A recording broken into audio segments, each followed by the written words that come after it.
Live everywhere. Daily Co's Radio on netrootsradio.com presents David Waldman. Kagro in the Morning Show.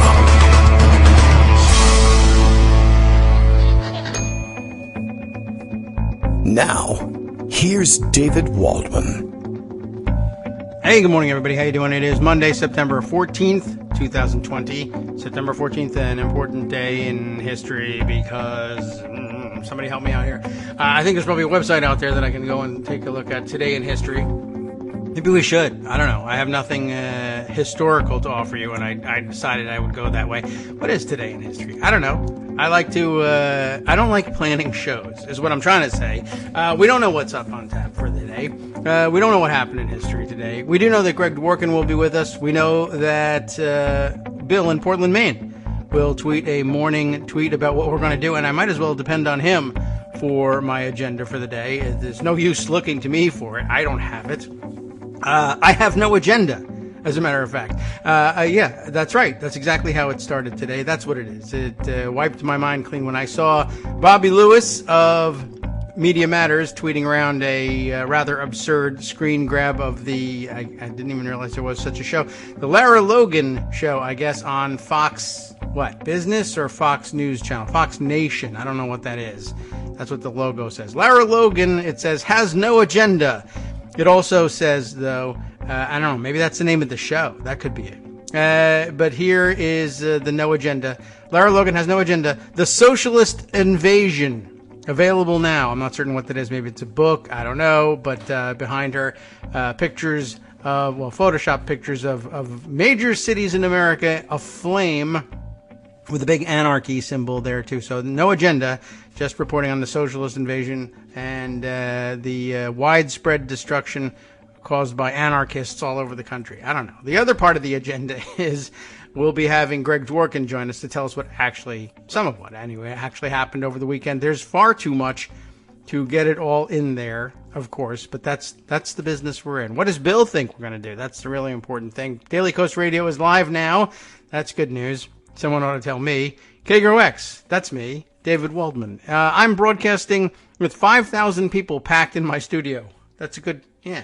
They're very quiet people. Why am I doing it? Because the president says it's okay. So, expletive deleted. And we do delete our expletives here for the most part, unless Ian's in. So, blank you, I guess. What are you going to do? Call the authorities? There are no authorities. There's no law. There's no nothing.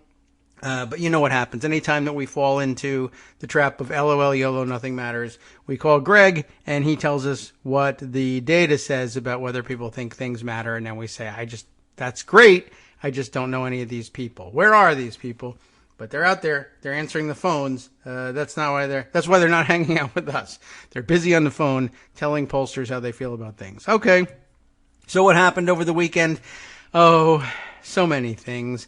The president is back to having not only rallies and maskless rallies at that, but indoor maskless rallies. The last time that happened, Herman Cain died. But then he came back to life, I guess, and started tweeting again. So I don't know whether this rally will finally kill his Twitter account.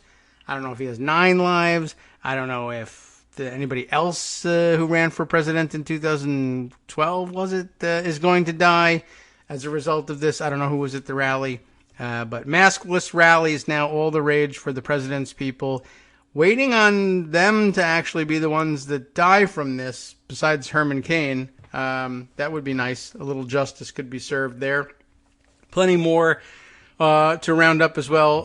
Not only the president's rallies, but the president's rhetoric. We are now at the point where he is trying his best. Anyway, I don't know whether he really had anything to do with it or not. Trying to claim credit for some fun extrajudicial killings. That seems like a nice thing to grab credit for. But I guess top of the list for Kagro in the Morning listeners has got to be, I will now make room for all of you. This is going to be, why don't we make this like a Trump cabinet meeting where everybody calls to praise me for the Kagro in the Morning assignment desk, telling everybody exactly what they should be looking out for. What information did you need to start the weekend? You remember when I said that I didn't know why I was telling you so much about the ambassador to South Africa, the current ambassador to South Africa being Lana, I can't even remember her name now, Marks, not M-A-R-X, but M-A-R-K-S. And we spent an awful lot of time on her, and I couldn't really explain why. It was my spidey sense, my news Spider-Man sense telling me that she was going to be in the news over the weekend, Lana Marks, and no one believed me. And neither did I. As a matter of fact, I could not explain it. And then it turns out Politico has this news, which, actually it was interesting to see it tweeted around and then see it immediately, I believe the technical term is poo-pooed by all sorts of people who just thought, oh, well, this just plays too much into the Trump administration's hands, so it might be fake news. And I guess it might be. I don't know. But Politico is reporting this. Officials say, and we don't believe those officials very often, that Iran was weighing, or it says weighs, like they're currently weighing, a plot to kill the U.S. ambassador to South Africa. And most of America said, what? I don't know who that is, but the U.S. ambassador to South Africa, we can't have the Iranians killing that person. Why not kill the ambassador to somewhere less interesting? I don't know. We really just don't typically advocate for the killing of our ambassadors in general. But why South Africa? I don't know. But what's more interesting than that is that Kagro in the Morning listeners said, what? Lana Marks? Oh my God, that's outrageous. Her handbags, her passion for tennis, her checkered past in Bermuda, her accusations of anti-Semitism. Why? Why her? Why, Lord? Why? What are we going to do without Lana? I don't know what the point of that really was, except that Kagro in the Morning listeners were able to call out the ambassador to South Africa by name and make it sound like they were super informed. If you were at a party over the weekend, first of all, you're under arrest for spreading COVID-19. But if you were at a gathering or perhaps a Zoom party over the weekend, and somebody told you this news that the ambassador to South Africa had been threatened, you were able to answer, oh my God, Lana Marks, that's crazy. Why her? Or perhaps you were able to speculate that, now that will really get under Donald Trump's skin. It's not so much that you're killing an American ambassador, but she's a Mar-a-Lago member. That's very important. And it would look like you knew the name of every ambassador around the, I mean, they would only have asked you about one. But since it was so random, you would have looked incredibly smart. And that, I hope, happened to you. Not the part about being at a party, though. But we could talk about some parties that got broken up, some that didn't. The rallies didn't get broken up. Remind me later, I'll tell you about a fun party at Miami University of Ohio that did get broken up.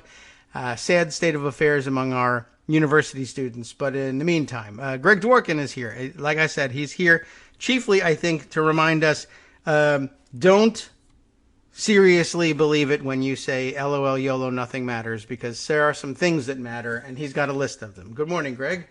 Good morning. I do have a list. See? I told you you would. Now, there's one thing that doesn't change all that much, and that's the polls. If you were a Kagro in the Morning listener, sure, you knew about Lana Marks, but you also knew that it's not automatic that the polls are going to tighten. Right, that's true. You definitely heard that. And guess what? The polls aren't tightening. Oh, okay. So we're right. At the moment, anyway. Okay. Good, because they were in favor of Joe Biden, and I myself am in favor of Joe Biden. I have no agenda. Let's just do a little rundown here. So this was from Harry Enton's observation, September 14th, which, by the way, would be today. And this is about the day that Nate Cohen said from the New York Times, this is really a good time to step back and get a sense of what happened after the conventions where everything settles down. Wasn't much of a bump for either party from the convention, although Biden's favorables went up a little bit, Trump's didn't.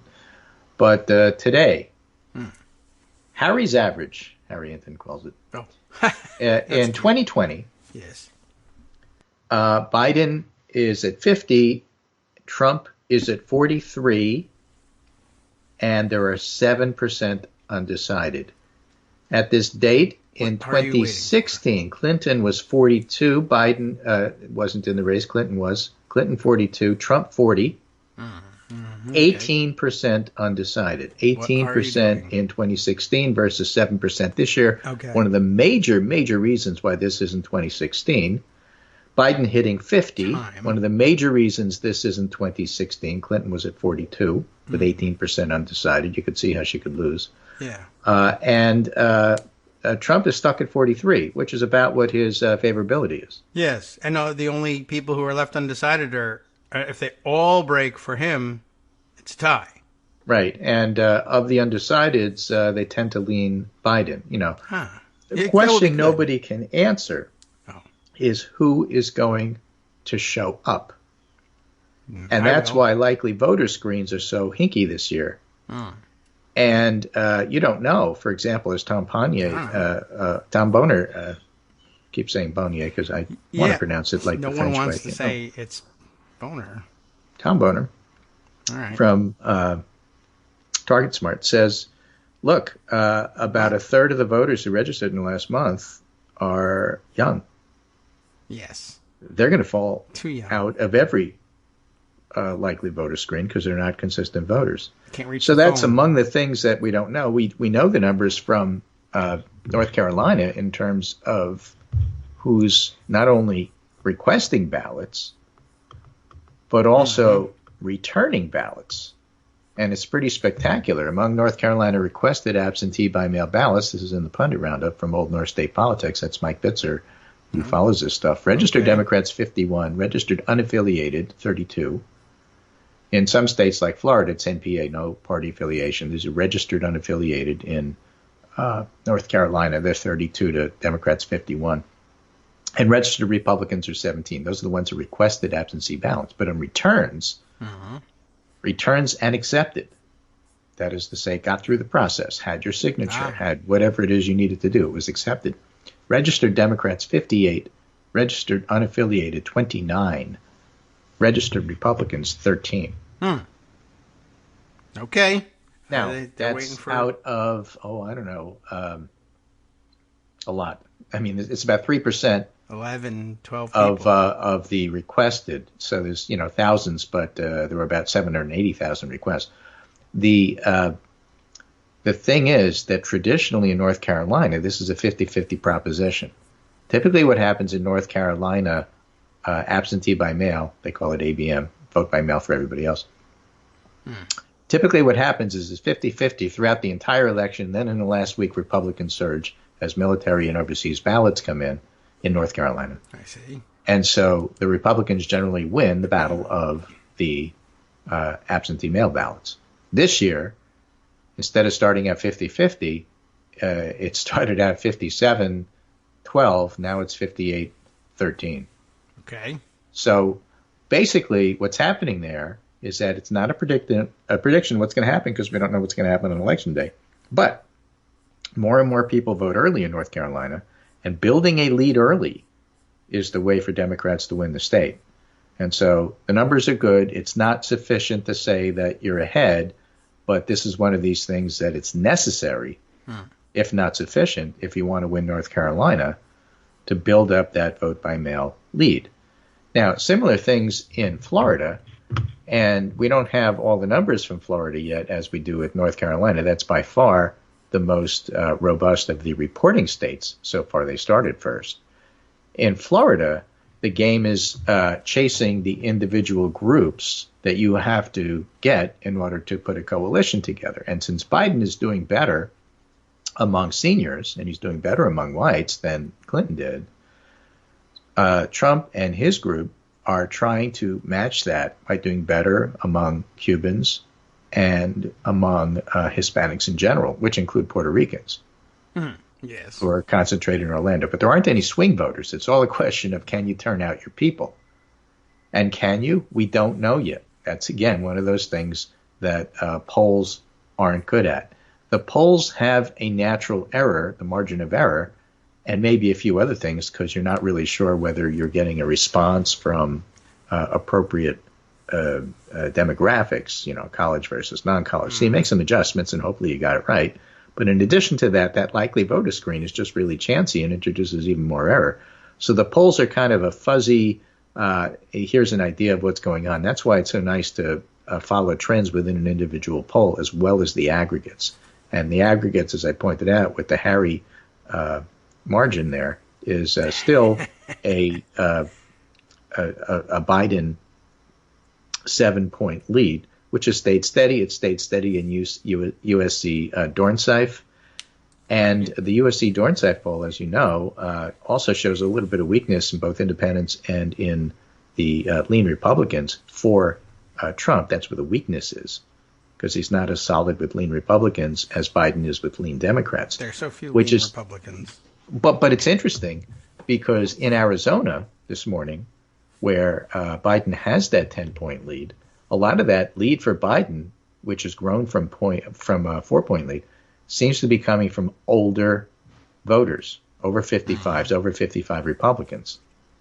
And so that's the softness that you see in the USC Dornsife poll. It's not apples to oranges comparison, but it seems plausible because a higher predictive insights poll of Arizona with the 10-point lead for Biden is showing weakness among older Republicans. That's where you said nothing matters. But that's where the military stories and the disrespect for John McCain shows up. It's going to show up anywhere. It's going to show up in Arizona. And if it's going to show up anywhere, it's going to show up in Arizona older voters. Okay. I believe that. We were seeing the beginnings of that by the end. Now, it may not be in every other poll. It may not even be in every other state. But it matters. It should be. Just like Bob Woodward's last night 60 Minutes tape playing of just the same things he told everybody earlier in the week, but not everybody reads the Washington Post. And 60 Minutes is still pretty widely watched, so we'll have to have an idea of that. And that, the military stuff, the Bob Woodward tapes, just put Trump on the defensive. So his response is to ignore it and pretend none of it is happening.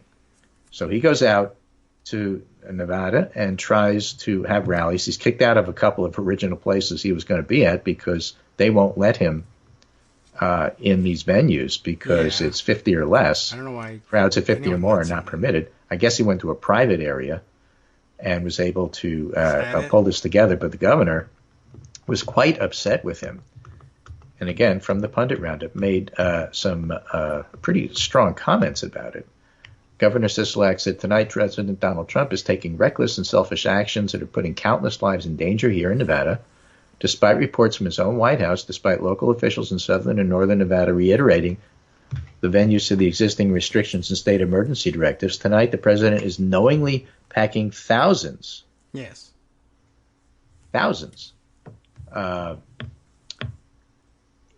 an indoor venue to hold a political rally, said the governor. And so, part of the reason you go to the local areas is to try to gin up your own base and have your rallies. But the purpose of that is to get good local coverage. And when you're doing stuff like this and you're getting bad local coverage, it's like an in-kind contribution to Biden. I guess so. And you just scratch your head and say, what is he doing? I get that his whole shtick is to pretend that the pandemic doesn't exist and force Republican locals to follow his lead. But when the coverage is bad, that doesn't help. I don't have it in front of me, but, he's done a number of these rallies over the last week or so. And in each one, either something goes wrong or the local headline is, look at these people not wearing masks or something that's really not like totally beneficial to his campaign. And so you really have to scratch your head and wonder, what is he doing? What is he thinking? I guess he's just still of the school of, all publicity is good publicity. Yeah, and he knows his good news, right? So Sisolak says, to put it bluntly, he didn't have the guts to make tough choices. He left that to governors in the states, and now he's decided he doesn't have to respect our state laws. And as usual, he doesn't believe the rules apply to him. That's what's going to get quoted in the local papers on top of the Woodward stuff that everybody saw last night, making people understand, it's true. He doesn't have the guts to make tough choices. And that's going to be the takeaway from this. Well, I hope so. It ought to be, honestly. Been waiting for it. And, anything to keep me from falling into LOL yellow nothing matters mode. Well, the other side of the coin is Biden's got that 7-point lead. And so if it does nothing, if it changes nothing, it means the polls don't change and Biden wins. Oh, well, then in that case, LOL, So, nothing it's matters. basically a win-win. I'm back to it. Okay. Either it helps Biden or it doesn't do anything, and Biden wins anyway. Yeah. Well, I think I saw a couple people express the same thought over the weekend that we all must be having. Why isn't it 80-20? Well, it's crazy. But it's never going to be because, 40% of the country are okay with Nazis. They're very just weird forget it. people. It's not going to be 80-20. Yes. But when you're looking at individual states, unlike the polling average, and by the way, we've talked about this, but there's plenty of data to suggest the national polls really do matter. Okay. And yes, you can pull off an electoral college win when it's close, but not when it's 7 points. Nonetheless, if you're over 50% in the national polls, it's good. But when you're over 50% in a state poll, you win the state. You win the electoral college. That's what it's supposed to be. Right? So, yes. if Trump is closing the gap from 6 to 5 or 6 to 4, but within that state, Biden remains above 50%, it doesn't matter. Who cares? You're not winning. Okay. You've got to pull people from Biden's above 50% in order to have a chance. And it doesn't matter that you're, like in the Fox poll that came out, +5 Biden. I think it was a very Trump-friendly sample. It happens from pollsters time to time. Mm-hmm. That's why we look at the aggregates and not individual polls. But in that sample, Trump's favorability was 48, way higher than you see in other polls. And he was still losing. Oh, well, see. I regard him favorably. I just won't be voting for him. I'm in favor of him losing. So, that part is okay. But that's why you look at the aggregates. And when you look at his favorability ratings, which aren't all that great despite that Fox News finding, unless you're seeing changes in that favorability, which we're not seeing in any other poll, it's not evidence that he's going to be able to close gaps. And in that Fox News poll, again, Biden's over 50. So this is not 2016 for all of those reasons. And I just think it's important to keep that in mind as you get, here's the next new poll that's going to change the entire narrative. I love that Biden had a 10-point lead in Arizona this morning with a good pollster, with a hot off the presses poll. On average, he's about 5. Okay. I guess 5 is pretty good for Arizona. He lost Arizona by 3. That's an 8-point swing. Yeah, I guess so. Right? Even if it's just and right 5. now, if you look at the aggregate averages, Arizona is actually slightly better for Biden, slightly by a couple of, less than 1 point, than Pennsylvania. Oh. It's like 4.8 compared to 5.1. But he's winning in both states. And right now, when you step back and look at the states overall, he's doing quite well in Michigan. He's doing quite well in Wisconsin, which was ground zero for the law and order stuff. Okay. He's doing okay in Pennsylvania, and he's doing okay in Arizona. And so if you win, and he's doing fabulous in Minnesota, which was a very close race in 2016, and everybody said, that's the new one that he's going to steal. No, Minnesota's actually pretty solidly blue at this point. Okay. You have to hold on to New Hampshire, which is going to be closer than it was, I think, in 2016. And New Hampshire is a very difficult state to poll. So New Hampshire and Nevada, 4 electoral votes, where we were just talking about, which Trump is helping everybody by being such a jerk, and getting the bad publicity. Those 2 states are iffy, and Florida, of course, is always Florida, so it's always going to be a 1-point race. So there are states that are still, not put away, but Biden's doing just fine. He's doing just fine. That doesn't mean that he's guaranteed to win. But, a month ago, this is where he was. 2 weeks ago, this is where he was. This is where he is now. And the next first presidential debate is going to be, I think, September 29th. That's in 2 weeks. And typically the polls directly before the debates, because the debates don't change minds, typically the polls before the debates are awfully accurate. And if they look the way they do right now, and they haven't changed in 3.5 years, then that gives you an idea where the race is. All right. Does it change anything if Trump supporters no longer believe he's the incumbent and that everything has been Joe Biden's fault for the past 3 years. Well, that's what They're Ronna trying that. McDaniel said. Ronna Romney McDaniel says that Joe Biden is responsible for the poor coronavirus response. Yeah, I'm a little puzzled by that. Everybody's puzzled by Oh. that. But basically, this is, you have to feed your followers crap and make them eat it. I guess And so. so how that's going to somehow persuade people who are on the fence, the 7%, not the 18% this year, to somehow come over to your side, I don't see it. And by the way, asking your followers to swallow crap and like it is not good local headline stuff. Well, if you can get that headline, yeah. I really have no idea what's going on, what's going through their head on that one. But I guess I wonder. I mean, I assume that there's probably some percentage of people who, I guess, if you ask them, would say, I don't know, he's been in the news an awful lot. Yeah, maybe Joe Biden is president. Even awfully ignorant person to do that. But as it turns out, we've got about 1 million of those in this country. So that's bad news. I mean, just in terms of, it's hard to fathom your vote counting as much as the vote of a person who's like, hey, I'm not really certain who's president now, but I am pretty sure I want Trump. Whew, all right. I mean, not all right, but it does happen. Honest to God, for real. I'm not just making that up. There are issues with the 40% of voters who support him. Yes. And that, is a far bigger worry for me right now than what the election results is going to be. Well, we don't know what those are going to be yet, so we can't worry about it too much, I guess. All right. Well, there's more stories, I'm sure, on the other side of the high number of people who don't know anything about anything and how they're ruining it all for the rest of us, including, I guess, perpetuating this virus forever. And, it'll be a problem for us for many people now say a year or more still to come. But we'll get back to that in 2 minutes. Hi, it's me, David Waldman, your host for Kagro in the Morning, and I've learned that I either need to update these announcements more often or stop saying that the announcements are brand new.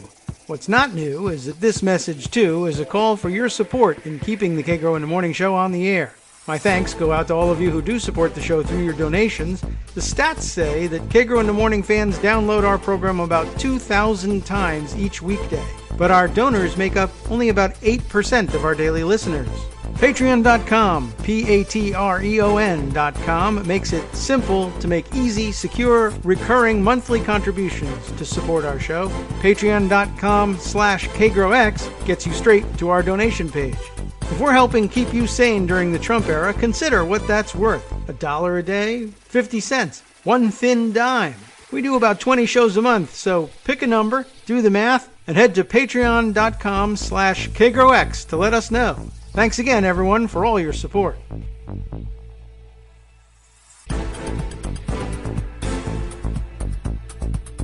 Welcome back now to the Kagro in the Morning Show here on Networks Radio. We're still with Greg Dworkin. He can tell us more about what things confuse people, like who the president is.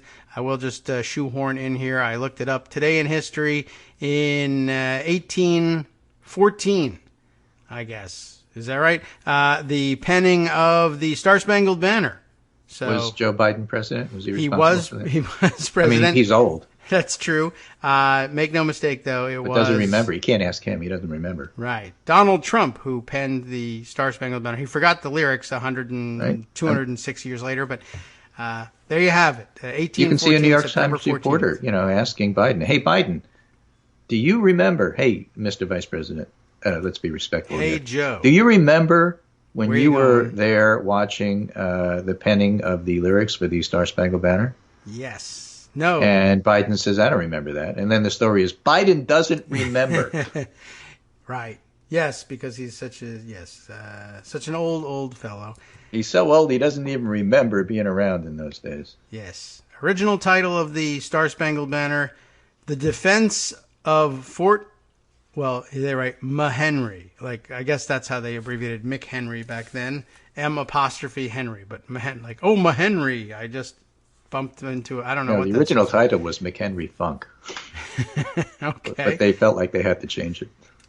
They were ahead of their time, I think. They were ahead of their time. All right. So Mark Murray writes, Trump's recent battleground polling percentages, 41, 41, 42, 42, 43, 44. What would you say if you saw any other incumbent, like Heidi Heitkamp, for example, or Republican Dean Heller from 2018, with those kinds of numbers, and you saw an incumbent who was stuck in the low 40s? That's a good point. You would say, oh, well, You'd if say, they're a Democrat, they're toast. You'd say they're toast. But they did say that about Dean Heller, too, and he was a Republican. Yeah. So, fair enough. So, but that's the thing. So until it happens, you don't know that it happens. And if you point out that this is true, oh, well, you're just guilty of overconfidence, and now it's 2016. Wait, what? I don't know. What's one thing got to do with another thing? Remember when we said Biden's in the 50s and Hillary was like 42? And a 5-point lead when you're at 42 is not the same thing as a 5-point lead when you're at 51. Remember that part? Yes. Remember the part about there being not that many undecideds? Remember the part about the polls not really changing in 3.5 years? You mean from like 15 minutes ago? Yeah. From 2016 to like now? No. It doesn't mean that we've won and you can stop working and we have this in the bank. Nobody's saying that. But it's a valid observation.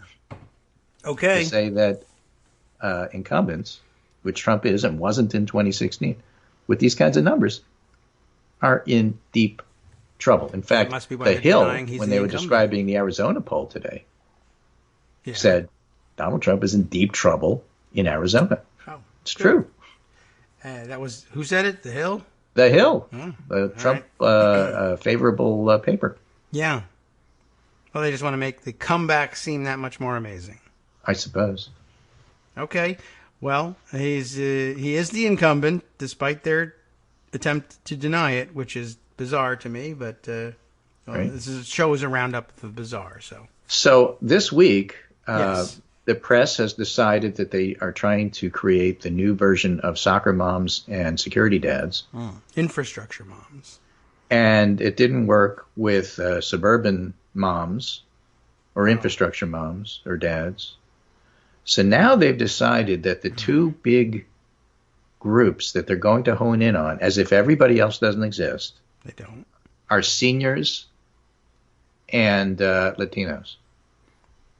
No, like special moniker, soccer Latinos or soccer seniors or anything? Not yet. I mean, we have a couple of weeks before the debate. Okay. And that's because, especially Florida, Latinos. Yeah. Because we know that this is not a monolithic group. And Florida is like on the knife's edge in terms of which way it goes. And that's fine. Everybody needs to put their work in. When you hear stories about this and how Biden is terribly trailing and losing all of that, you're going to hear like a gazillion stories here. Remember, a lot of the people pushing the stories want more money from the campaign. So it's in their interest to get out there and say, you're not giving me enough money to do what I do. Well, you are in danger. It's like Michael Moore. Right? Yeah, only it's for the campaign. Michael Moore is always, whatever's going on, I know he's leading by 10 points in Michigan, but I'm telling you he's in favor of losing. Send me money and I will explain to you how you could win. Okay. I see how that works. Right? So just be careful with that. Florida is a swing state. It is on the knife's edge. It's basically tied. You have to assume Florida's tied. Florida's always tied. Even when you win, you only win by 1 percentage point. We're in pretty good shape. We've done our job with registration. The seniors and white voters are very sympathetic to Biden. Looks like from the polling that Cuban voters are tending toward Trump. And the problem with people like Bernie Sanders and Alexandria Ocasio-Cortez is, on the one hand, they're saying to Biden publicly, especially Bernie, but I see on Twitter fans are saying this about AOC too. Go down to Florida, campaign for him. Bernie and people who support Bernie's economic program are telling Biden you have to be more populist, and that's how you're going to win young, Hispanic voters. That's how it's going to happen. You have to do that. And the problem with that is that Florida in particular has very conservative Hispanic voters who Trump easily riles up by saying, look, Bernie's a socialist, AOC is a socialist, and Biden is associated with socialists. So the idea of coming down to campaign in Florida is really not a good one. And the idea of Bernie telling Biden what to do with his economic plans in order to attract younger Hispanic voters is not a good idea in Florida. It's just not. The case. Yeah. Yeah. I did see over the weekend. All I saw was the headline that Sanders was critical in some way of course. My view of it was, so he is kind of like a regular Democrat after all. You criticize and say, the campaign is supposed to be being run my way. Right, exactly. Now, pretty typical. Here, and of course, most of the people who will speak up, and this is not just this year and not just Biden, it's every year. A lot of the people who speak up about what's wrong with the campaign are people not on the campaign. Yes, right. In some cases, Well, they weren't hired by the campaign. And in some cases, there's for reasons. That's usually what they think is the problem. Yeah, exactly. And so they're more than happy to go to the press and tell you. Here is, to counter that a little bit, there's a lot of money being spent now by the Biden campaign to try to rectify some of the numbers that the polls are saying. One play is Mike Bloomberg, of all people, putting $100 million into Florida voting. The concept there is to pin the queen, as they say in chess. The idea is that what Bloomberg does is put a ton of money in Florida, freeing Biden money to be spent elsewhere, while Trump has to match or somehow deal with Bloomberg's millions. Yes. Because in Florida, everything matters. Now, Rick Scott was able to put just a ton of money into advertising in the last few days of a very tight campaign, and that's often how he won. So that kind of advertising does matter in a very close race. So having those Bloomberg millions to play with is good. Here's another thing that's good. This is from Julia Ricardo Varela. During Joe Biden's press call on Sunday, Tom Perez said that part of the Democrat strategy for Puerto Rican voters in Florida is to gather true cell phone numbers. Cell phone numbers with the area code 787, the Puerto Rican cell phone area code. Okay. There's 80,000 787 numbers in Pennsylvania, and there's 300,000 787 numbers in Florida in their database. That's a good one. That's a decent strategy. That's how they're going to try to reach those voters and do those sorts of things. And what I'm saying is, don't believe any story that says Biden is ignoring this. Okay. He may not get what he needs. Maybe he should have started this months ago. Whatever. The idea that he's not doing anything and he's ignoring it and give me money and I'll fix it, don't fall for that. Okay. It was a little bit hard to believe, seeing all the stories and thinking that's pretty basic strategy. I have a feeling that somebody has said this inside the campaign. Okay. Right. And also Florida isn't Arizona. Well, he's ignoring his Well, why is he leading by 10 in Arizona this morning? No, I can't tell you. All right. Well, complex mix. I mean, and again, it's always a complex mix. Everything is a complex mix. We talked about this last week. If you're putting together a coalition, it may not be the same coalition that existed in 2016 or 2018 or 2012. So you may wind up losing a few more Hispanic voters while you attract more white seniors from the Midwest who are sick of Trump and don't want to die. And that may win you the election, but it's not going to look good in your numbers in terms of, my particular constituency wanted this and you didn't give me this.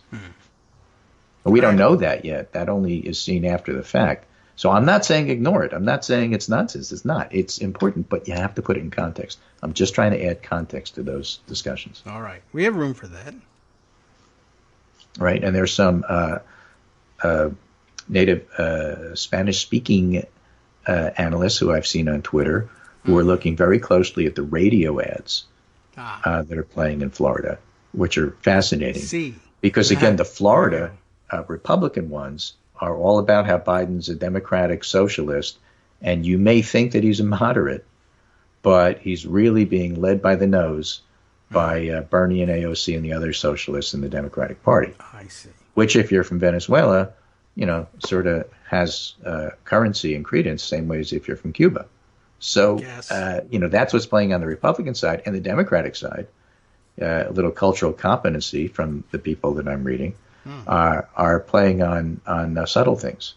The Voice is an older, world-weary, Puerto Rican woman, and making fun of some of the terms that the Republicans are using in their radio ads, making it sound like these ads were written by people who aren't from here. I see. Yeah, well, that I'm not in a position to judge those things, but it's just interesting that this kind of battle is happening below the radar. And that's true in any campaign, and that's true, 1,000 times over. What about the Haitian community in Florida? What about anything and everything about the Indian American community that Kamala Harris might bring into a lot of this? So there's true. All sorts of things going on that don't get covered because the reporters decide that they have to have the one group that's going to be this year's soccer moms, and they sort of ignore all the other stuff. And it's all important, and it all matters. Yes. That's it. I've identified the key demographic for Florida is adult Disney fans. That's the suburban demographic that matters.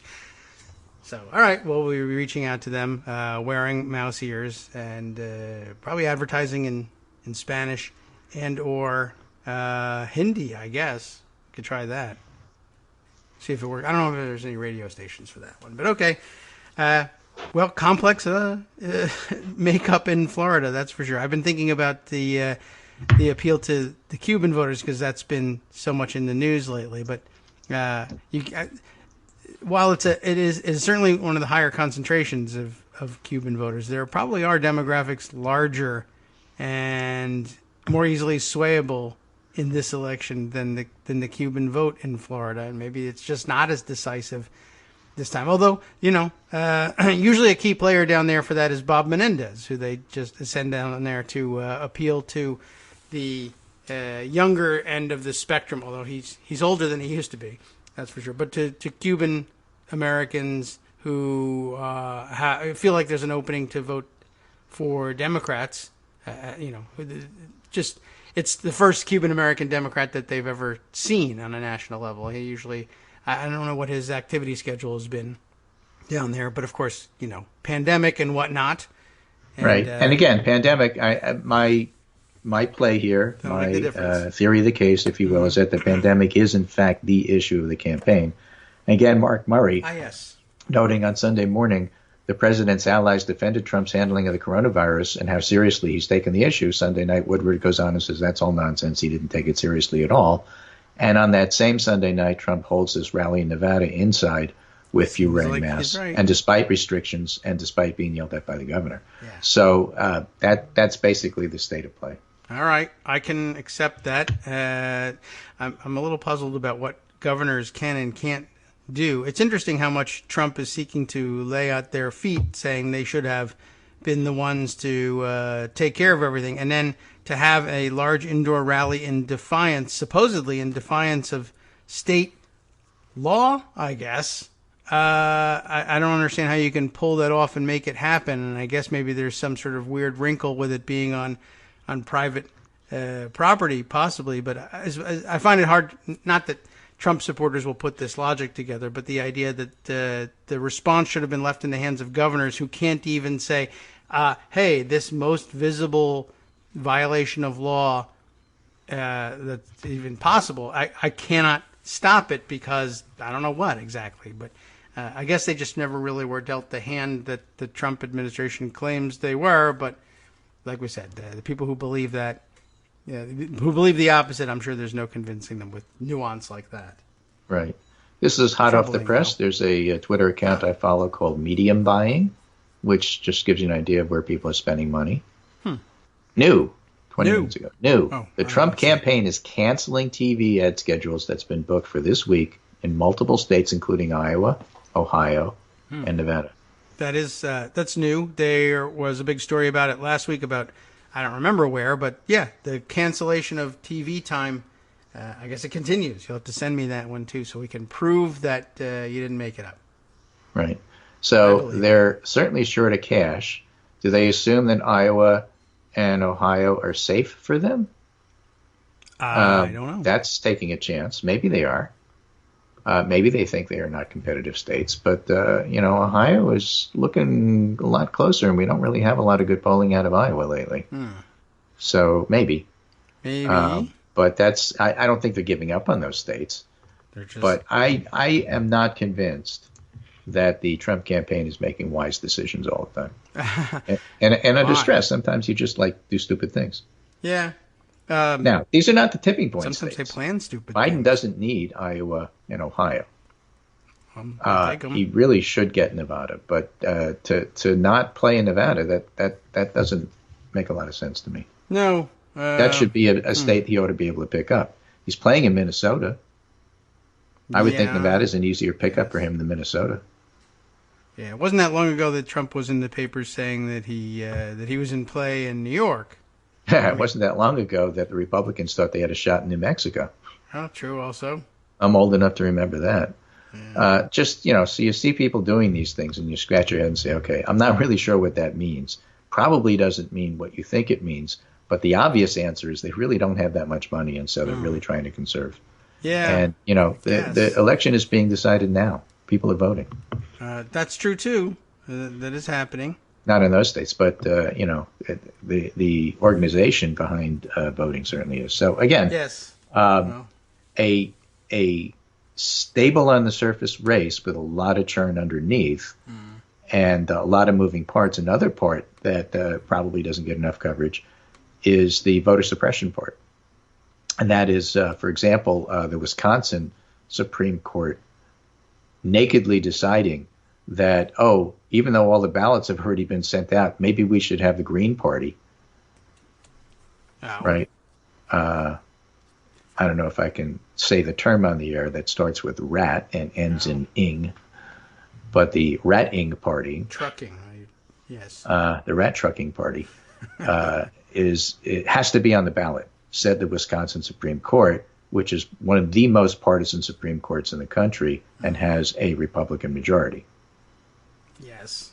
So even though everybody sent out all the ballots and by law, a lot of the stuff has to be done by a certain date coming up quite soon. Well, what's the law, really? They may have to pull the ballots back and then redo everything and then send them out again, which is just going to make things super complicated, which is apparently what the Wisconsin Supreme Court wants. Meanwhile, in Iowa, a judge ruled that it's not okay to send out your absentee ballot with pre-formed, pre-printed personal information about the voters. Yeah, they keep saying that. Well, they keep winning in court, and so right. That's the case. The courts say that that's what, you can't do that. Yeah, well, that just makes everything more complicated. True. So those little things are happening state after state after state around the country. All right. It appears that Karen is Karen SF, as we say, is begging, I guess, for Senate Outlook information. I don't know if there's any pending. But, well, let's see. What can we tell you about the Senate? I think she's talking about the elections, but yeah, we don't have a lot of information about the Senate. There aren't that many polls. Let's look at the U.S. Senate and look at all the polls that we have lately. We have YouGov in Arizona. Mark Kelly continues to lead Martha McSally, who may be one of the worst candidates in the country, by 7 points. Tina Smith in Minnesota is winning over her opponent Lewis by 7 points. Arizona and Minnesota are the most recent polls. In Maine, Sarah Gideon was up in a citizen data poll, which isn't even ranked, over Susan Collins by 8 points. And Collins is getting a lot of crap for, in her debate, refusing to say who she would vote for. Yes. I did see that over the weekend, and people reminding us that Chuck Todd said that Amy McGrath had disqualified herself by refusing to say whether she was an Obama voter or not. But no such pronouncement, oddly, so far. But I don't know. Even if, I guess at this point, if Chuck Todd said it, we'd all just laugh anyway. But right. It'd be nice. And a lot of the other Senate races are at least a week old. So we don't really have a real firm picture. It remains the case that Arizona and North Carolina and Maine look like pretty decent pickups at this point. A lot of mixed signals out of Iowa. We don't know what's really going on with the Joni Ernst. That's Greenfield, Teresa Greenfield race. And we'd like more data on that. And so, yeah, we could use a whole lot more polling. Most of it is concentrated at presidential level at this point. Yeah. Is there a meter somewhere on like 538 or something about the possibility of changing the balance? But yeah. I guess in fact, you can look at generic ballot. Maybe that's not helpful. But okay. If you want to. I the generic ballot is still Democrats anywhere between 6 and 11. Okay. So that gives you an idea of what's going on. I think so. So in general, it's still a favorable environment for Democrats. It's not as robust as one would like to think, but it might be if it turns out that, in other words, it's so close to being robust that an unexpected influx of voters like youth vote or people who didn't vote in 2016 could really change a lot of these races in a big way. Okay. All right. Well, youths. And we don't know about this yet. Right. Well, we have to wait. They don't know about early voting, I guess. I don't know. Maybe. Well, again, we know that a lot of the ballots requested have been from younger voters. And we know a lot of the ballots requested are surprisingly from people who didn't vote in 2016. But we still have to wait to see what it all means. All right. Those that requested the ballot have to return it. Those that return it, we have to figure out who they voted for, so on and so forth. Yes. They can count that earlier in Florida, so make sure you get yours in Florida. Did you get one of those troublesome postcards from the Postal Service talking about how to get your... and speaking of the courts, the courts ruled that the stuff they sent to Colorado, which was completely wrong and didn't fit theirs, has to stop. Yeah. I guess it's not wrong in all states. But no, it's right in a lot of states, and it's wrong in some states, and it was a real confusing. waste of time, and hopefully nobody pays attention to postcards anyway. Okay, well, that's fine. I refuse. Oh, junk mail. Let's just throw it out. I probably would have tossed it without much thought, except for the fact that I had seen so many people complaining about how confusing or wrong it was, and I read it and said, I think it's okay in my state. Yeah, it's not that bad in my state. Yeah. But, so, we'll see. Yeah, that's something they shouldn't be meddling in, apparently. Yeah. Okay. Very good. So I was talking about this with family good, members who live here in Connecticut. It's interesting because some of us are going to vote by mail. Yeah. Some of us are going to do what's in effect an early vote, because on October 2nd you can go to your town clerk, request a request, for the ballot, fill it out, give it to the clerk hands you a ballot. You fill it out, you give it back to the clerk, you're done. So it's like one-stop vote by mail. But no mail. Without mail, so you don't have to worry about the joy screwing everything up. Okay. And some of us are going to do that. And some of us are just going to say, you know what, the hell with it. I'm just voting like usually on Election Day. Have you figured out what you're going to do? No, I'm either going to request it, but if I have to sit there for 35 to 40 minutes... and give it, then get it, then fill it, then give it, then get it, then fill it, then give it. I may just vote on Election Day. Yeah. I might. I suppose, like I said... I'm not going to just request a ballot, stick it in the mail, and then that's the end of it. No, I'm not doing that. I never liked the idea, even well before all of what's going on these days, both with the pandemic and the numbers of people who will be voting this way, plus the Postal Service shenanigans. There's a lot of states where their treatment of mailed ballots is as an afterthought. If it's not clear who won, then all right, I'll open it. Now, I have the gift of being able to say this from Connecticut, where our naught number, our COVID virus number, is actually fairly low. So I wasn't thinking that 2 months ago because I didn't know where we'd be, and I think it is going to go up this fall. But as of September 14th, it's pretty low. So as of September 14th, I'm thinking of voting in November in person. Okay. All right. Everybody move. So I have a plan A, a plan B, and a plan C. Okay. Well, we'll talk about it as the date nears. And a backup generator. That's true. I always ask about the voting plans of a guy with a backup generator. That's always a good idea. You know that's a likely voter right there somehow.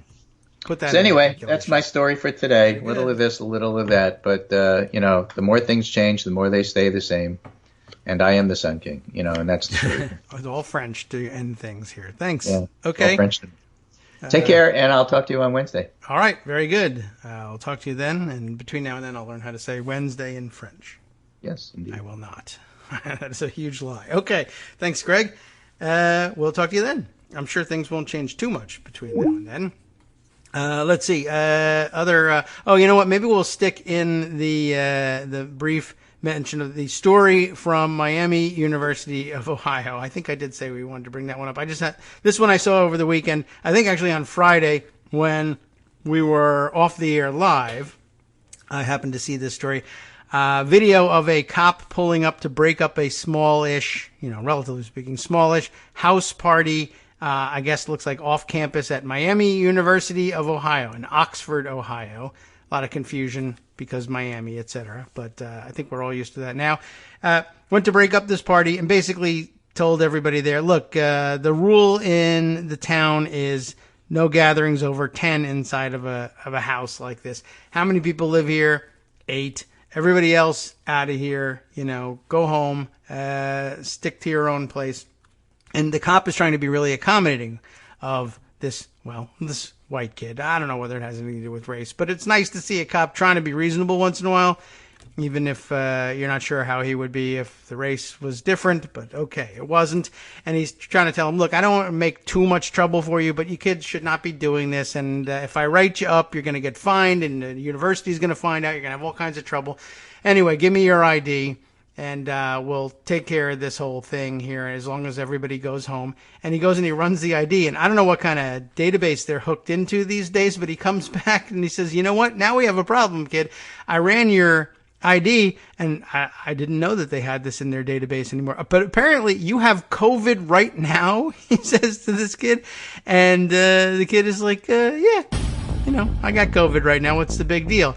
Anyway, the amazing part of their conversation is, he says, when did you get your test? Oh, last week. Last week, so it's only been 1 week. You're supposed to be quarantining. And the kid says, I know. That's why I'm at home.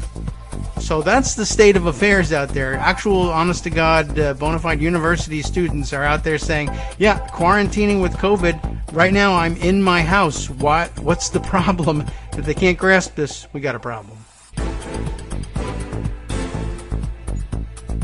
Welcome back now to the Kagro in the Morning Show here on Netroots Radio. And, all right, well, that was a pretty unbelievable story. However, you have to believe it because it's totally true. There was video and everything.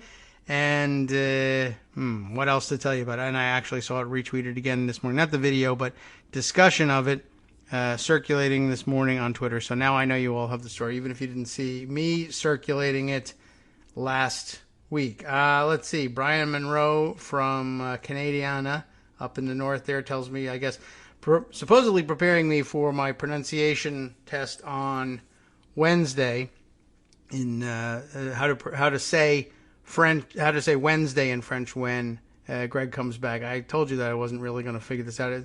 And I've got the pronunciation, but I'm not certain where the emphasis lies. So he says it's pronounced Mecradi. So I guess we'll put that together. And I don't know, is that Mecradi or Mecradi or Mecradi? Or I don't know. I have no idea. But I have until Wednesday to figure that out. But at least I know how to say the syllables if I don't know how to emphasize them. But I guess that's probably following. Okay, let's see. Where to go? Oh, I may as well tell you the story that we led off with, that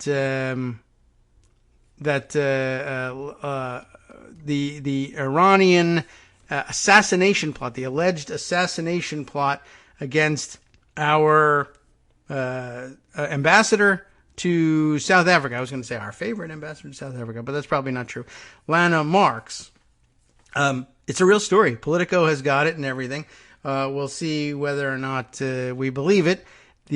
But apparently, your first question might be, why the hell would you do that? Did you not get your money back on a handbag that had some sort of blemish on it?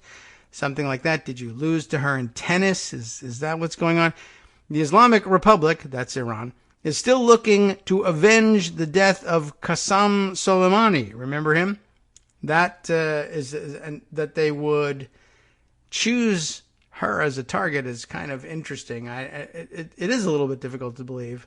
But let me just tell you the story as they have it. Nahal Tusi, who appears to have, I guess the name suggests that perhaps there's some Iranian connection, but we'll figure it out. And Natasha Bertrand, who doesn't appear from her name to be connected to Iran in the least, but is probably following the story, together have teamed up for this for Politico. The Iranian government is weighing an assassination attempt against the American ambassador to South Africa, U.S. intelligence reports say, according to a U.S. government official familiar with the issue, and another official, I guess who isn't.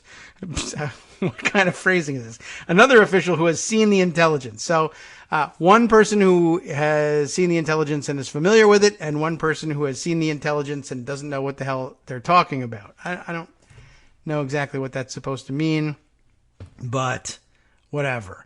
Okay, I'll take that for what it's worth, I guess. Weighing an assassination attempt. I would weigh in. Can I weigh in? Will Iran accept my input? Don't. That's kind of where I come down on the assassination thing. News of the plot comes as Iran continues to seek ways to retaliate for President Donald Trump's decision to kill a powerful Iranian general earlier this year, officials said. If carried out, it could dramatically ratchet up already serious tensions between the U.S. and Iran, yes, and create enormous pressure on Trump to strike back, possibly in the middle of a tense election season. However, by the way, I don't want to be in the business of offering advice to Iranian assassins or intelligence officials, or both. They probably overlap quite a bit. But if you said that you were just trying to collect a Russian bounty, that might get you off the hook, possibly, because Trump doesn't care about that one. But I guess this one he's going to care about. And probably largely because she's a Mar-a-Lago member. I really think that will make a huge difference to him. I'm curious as to whether or not I assume they know that it's an intelligence operation, but I'm wondering whether they thought, oh, this will really get under his skin. I don't know. Of course, as we also learned, she's Jewish, and that might be of some interest to them as well, making her an interesting target. U.S. officials have been aware of a general threat against the ambassador, Lana Marks, since the spring. I wonder what that was. But the intelligence about the threat to the ambassador has become more specific in recent weeks. The Iranian embassy in Pretoria is involved in the plot, the U.S. government official said. And I guess this is where people started to jump off and say, this does start to sound like it's too perfect somehow. I don't know. Still, attacking Marks is one of several options U.S. officials believe Iran's regime is considering for retaliation since the general, Qasem Soleimani, was assassinated by a U.S. drone strike in January. At the time, the Secretary of State, Mike Pompeo, said the U.S. killed Soleimani to reestablish deterrence against Iran. An intelligence community directive known as Duty to Warn requires U.S. spy agencies to notify a potential victim if intelligence indicates their life could be in danger. Interesting. And how well did they perform on that with our ambassador, our previous ambassador to Ukraine? Because there was some controversy about that before, right? Although she did get a warning at some point. You remember this? This was part of the impeachment hearings. And Marie Yovanovitch, then ambassador to Ukraine, got a warning of sorts, but I don't know if it came from intelligence sources responding to the duty to warn doctrine. But of course, what's amazing is that if we should look back at that. I'm curious whether anybody remembers offhand whether that was an exercise of the duty to warn or not. Because after all, the threat is, I guess ostensibly they're laying it at the feet of Ukrainians of some kind. But the substance of the threat was from our own government, or rather from our own supposed president, that he was going to be making trouble for her through, acting through operatives on the ground, perhaps Ukrainian operatives. But that's interesting. Did the intelligence services have a duty to warn an ambassador when an assassination threat against them comes from the president of the United States? Interesting question. We're in weird times here. All right, well, I'll stick to this story for now. But you just had to know that thought occurred to me, as it probably did to you. Marx has been made aware of the threat, right? We have that. The intelligence also has been included in the CIA World Intelligence Review, known as the WIRE, like wire. The E comes from review, the first two letters of review, wire. I guess it's, I don't know. They thought that was cuter than WIR. Anyway, a classified product that is available to senior policy and security officials across the U.S. government, as well as certain lawmakers and their staff. Marx, 66, as you know, was sworn in as the U.S. ambassador last October. She's known Trump for more than 2 decades and has been a member of his Mar-a-Lago club in Florida. It's interesting that they say has been a member. Did she resign her membership now, or is she in hiatus status, doesn't have to pay the $200,000 a year while she's abroad, or what? Because she was a founding member of Mar-a-Lago. This makes it sound like she no longer is, or whatever. She's known Trump for more than 2 decades, been a member, blah, blah, blah. Critics of Trump have derided her as a handbag designer, which she is, and, that's, I don't know. But her supporters retort that she is a successful businesswoman in handbag design. So not much of a retort. Her eponymous handbags, which she does design, which means she's a handbag designer. It's not much of a retort, really. Run as much as $40,000, which is a disgrace, really, to America. But anyway, with numerous international connections, a personal friend of the late Princess Diana, and look what happened to her. She was also born in South Africa and speaks some, anyway, of the country's key languages, including Afrikaans, no kidding, and Xhosa. Do I pronounce that correctly? It's the African language, Xhosa, and I've seen it written, but I'm not certain I know how to pronounce it, now that I think about it. The intelligence community isn't exactly sure why Iranians would target Marx, who has few, if any, known links to Iran. It's possible the Iranians took her long friendship with Trump into consideration, the U.S. government official said. That's possible. Could be that they are Kagro in the Morning listeners. I doubt that very much. But, she's one of, the point of some of the articles you read the other day, that she's one of several Trump friends and, in fact, Trump Mar-a-Lago members who have become ambassadors. Why her? Still don't know exactly. The Iranian government also operates clandestine networks in South Africa, the officials noted, and I guess maybe that has something to do with it. It has a foothold there, has had one anyway, for decades. In 2015, Al Jazeera and The Guardian reported on leaked intelligence documents that detailed an extensive secret network of Iranian operatives in South Africa. Interesting. Didn't know that one. Marx may also be an easier target than U.S. diplomats in other parts of the world, such as Western Europe, where the U.S. has a stronger relationship with local law enforcement and intelligence services. Iran's Islamist leaders have a history of carrying out assassinations beyond their country's borders, as well as taking hostages since seizing power following a popular uprising in the late 1970s. It was very unpopular here, that uprising, but in Iran, I guess you could call it that. In recent decades, Iran has generally avoided directly targeting U.S. diplomats, although Iranian-backed militias have long attacked U.S. diplomatic facilities and personnel in Iraq. Anyway, but that's a neighboring. It's a little bit of a different story than the leap all the way to South Africa. Trump alleged after Soleimani's killing that the Iranian general had been plotting attacks on American diplomatic missions, although U.S. officials later cast doubt on these claims. They were looking to blow up our embassy, Trump said in January, referring to the massive, heavily fortified U.S. diplomatic compound in Iraq. Later, in a Fox News interview, he said, I can reveal I believe it probably would have been 4 embassies. So, taking the BS a step further there. Days after Soleimani's death, Iran launched a ballistic missile salvo at a military base. Oh, don't forget about this. A military base in Iraq that housed U.S. forces, causing traumatic brain injuries among dozens of American troops. Trump declined to retaliate and said Iran appears to be standing down, which is a good thing for all parties concerned and a very good thing for the world, though he announced fresh sanctions on the Iranian regime and warned it against further retaliatory moves. Let's just throw in here, not only did Trump decline to respond, but he derided the traumatic brain injury suffered by our troops there as headaches and not worth worrying about, essentially. Just part of his enduring love and respect for active duty military. Losers and suckers, as he likes to call them. Some analysts, however, said at the time that Iran likely would seek other ways to avenge Soleimani's death. Probably true.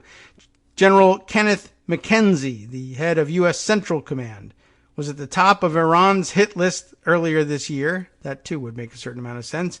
According to media reports, McKenzie said last month that he expected a new response from Iran to America's ongoing presence in Iraq. I do not know what the nature of that response will be, but we will certainly be ready for it should it occur, he said. Hopefully. On Wednesday, McKenzie confirmed plans to cut the U.S. troop presence in Iraq from 5,200 to 3,000 by the end of September.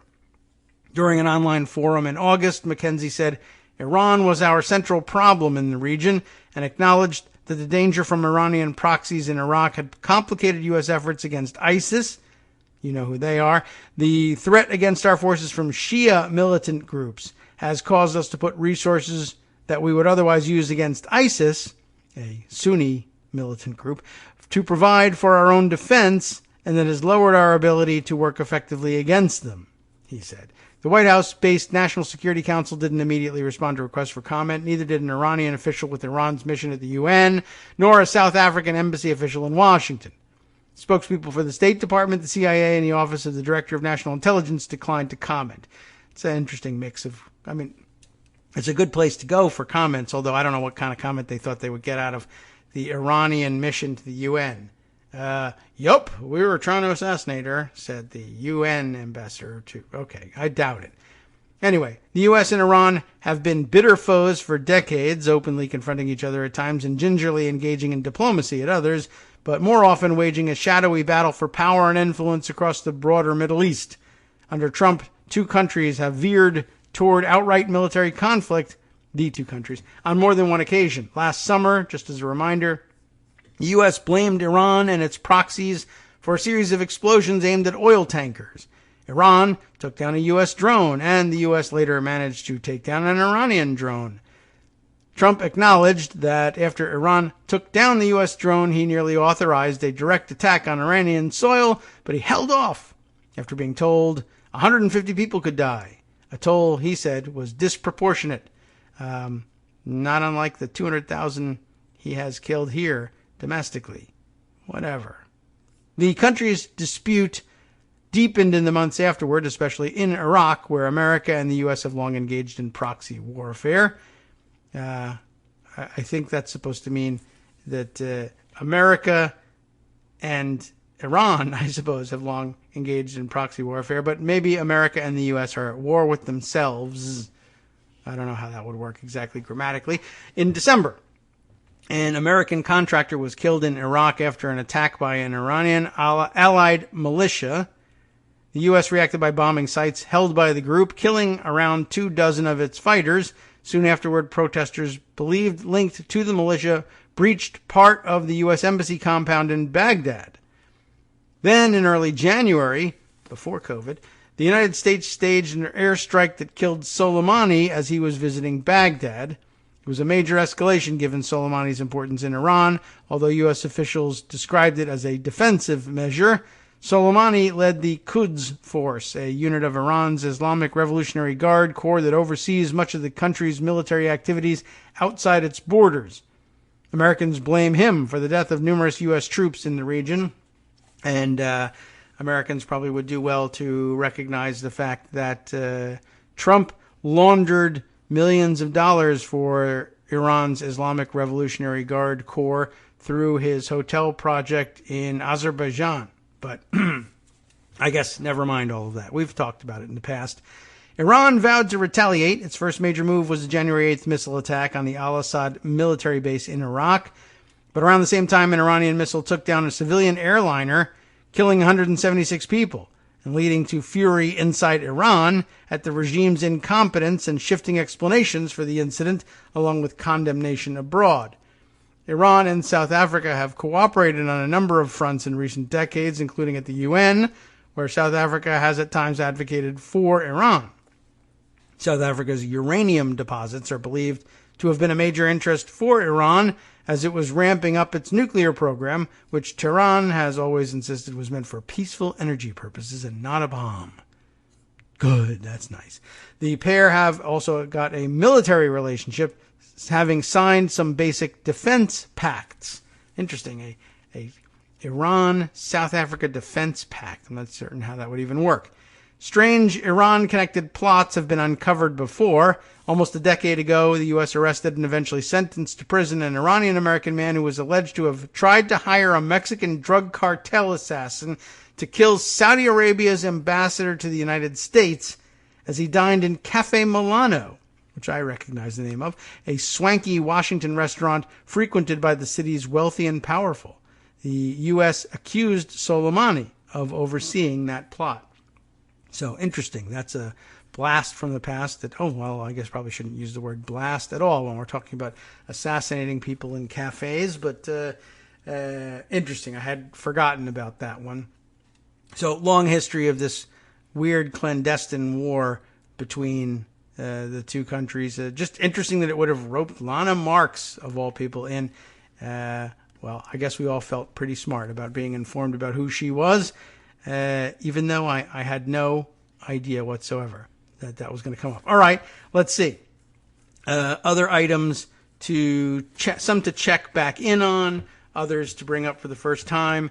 You may recall, I think we snuck this one also in at the end of the weekend, the story of Seema Verma from the, where is she from exactly? The head of the Medicare and Medicaid Services Administration, who somehow found herself involved in a situation where the government was picking up the tab for some sort of girls' night party at the home of Susan Page, the Washington bureau chief of USA Today, who, as it turns out, is also set to moderate the vice presidential debate at some point in the future. October 7th, I guess, is that point. I see now in the Washington Post. So I guess a little bit more detail on what the hell was going on there, even if it doesn't help it make any sense to us. Susan Page of USA Today criticized for hosting the off-the-record event honoring Trump appointees. That's a broader mandate than I had heard the first time around. Jeremy Barr reporting for the Washington Post. USA Today is defending longtime Washington bureau chief Susan Page after a congressional investigation revealed that she hosted a girls' night out event at her home in honor of Centers for Medicare and Medicaid Services Administrator Seema Verma in November of 2018. And you'll recall Verma got her start working for Mike Pence. Page, a longtime member of the D.C. Press Corps, was recently picked by the Commission on Presidential Debates to host the vice presidential debate on October 7th. Her leading role in hosting the event at her home raised eyebrows on social media from observers who suggested it conflicted with her ability to cover the administration as an impartial journalist. Reporters are supposed to maintain an arm's-length relationship with their sources, and hosting parties for them arguably compromises this role. No discussion of the bill being picked up by the government, though. That seems baffling to me. The investigation targeted Verma's use of taxpayer funds to retain communications consultants with strong Republican political ties. A report, including billing documents, was released on Thursday. The investigation was conducted by the House Committee on Energy and Commerce, as well as the House Committee on Oversight and Reform, the Senate Committee on Finance, the minority party members anyway participating in that, and Senate Committee on Health, Education, and Labor and Pensions, also just the minority party members, not an official hearing for them. The Politico article on Thursday called attention to Verma's spending on public relations consultants, but did not identify Page as the host of an event. According to the investigation, taxpayers paid $2,933 for organizing the Girls' Night Out event, but USA Today spokesperson Chrissy Terrell said on Thursday afternoon after our show, that Page was, quote, unaware that the CMS was billed for the event, which the newspaper said was held to honor, quote, two women who had recently gotten significant appointments. Heather Wilson to head the Air Force and Seema Verma to head the Centers for Medicare and Medicaid Services, both milestone moments to be recognized. The newspaper defended Page's decision to host the gathering, which the publication said are routinely hosted by female journalists to honor significant accomplishments of both Democratic and Republican women. There might be an excuse in there. With journalists footing the bill. Page paid $4,025 for catering, plus several $100s for beverages and more money tips for the wait staff.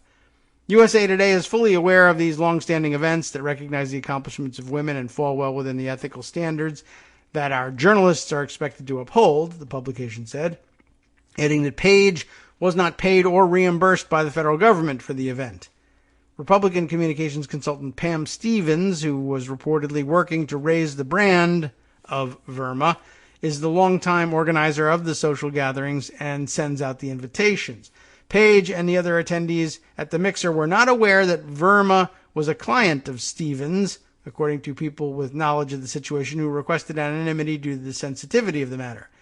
The publication said that the PBS NewsHour anchor Judy Woodruff, CBS Evening News anchor Nora O'Donnell, CBS News correspondent Rita Braver, and NBC News chief foreign affairs correspondent Andrea Mitchell have hosted similar events in the past, which are considered to be off the record for reporting purposes and are held at either the hosts' homes or at a restaurant. The January 2017 gathering hosted at Woodruff's home was to, quote, welcome Kellyanne Conway, terrific, and Katie Walsh, and the women of the Trump White House, according to an invitation. And that's a black mark because, of course, the Trump White House is a crime family.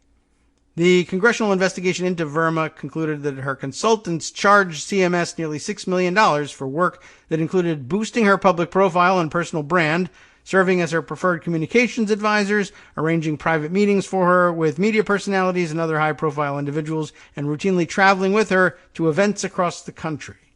So, very interesting. They sort of kind of have, I guess, the germ of an excuse in that somewhere. I think it makes a certain amount of sense that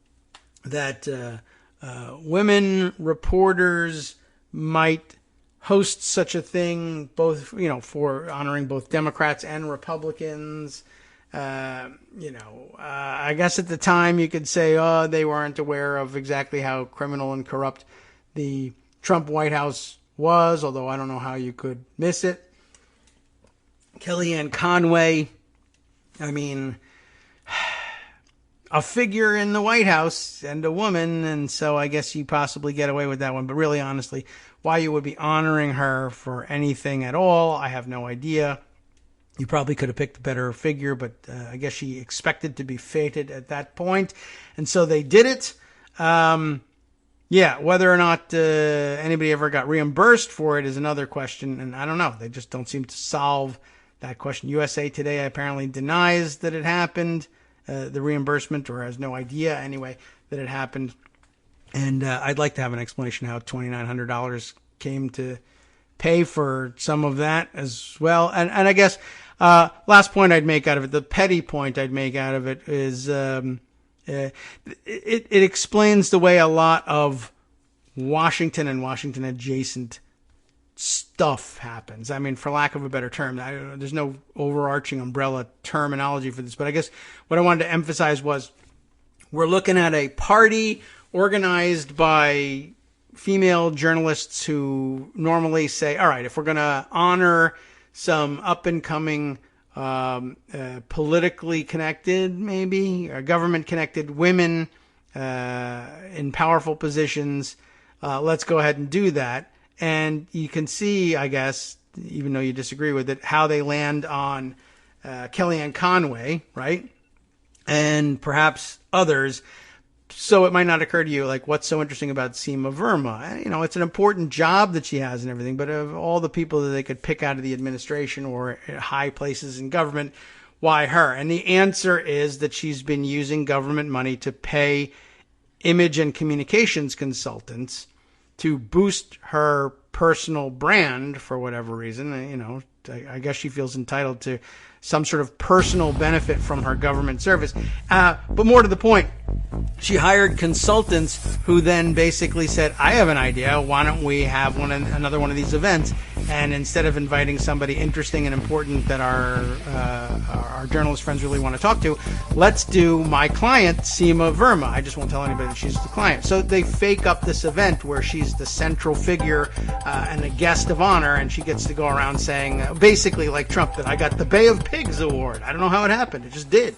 Hi, everybody. It's me, David. Let's change things up from the old fundraising pitch for just a minute and talk instead about how you can be a part of our show. If you've got a smartphone or any other electronic recording device, why not sit down and record a segment for us? Read us an important article and give us your take. Or read one of your own original essays, or even just give us your commentary on something you'd like to share that's important to you. Then send the file to me at kagrox@gmail.com, and I'll try and work it into the show. Short segments, a few minutes in length, are easiest to fit in. And of course, I can't always guarantee that I'll be able to play everything, but if you've ever shouted at your radio or TV about something you wish was being covered, here's your chance to change that. Make the show your own. Send your submissions to me at kagrox@gmail.com.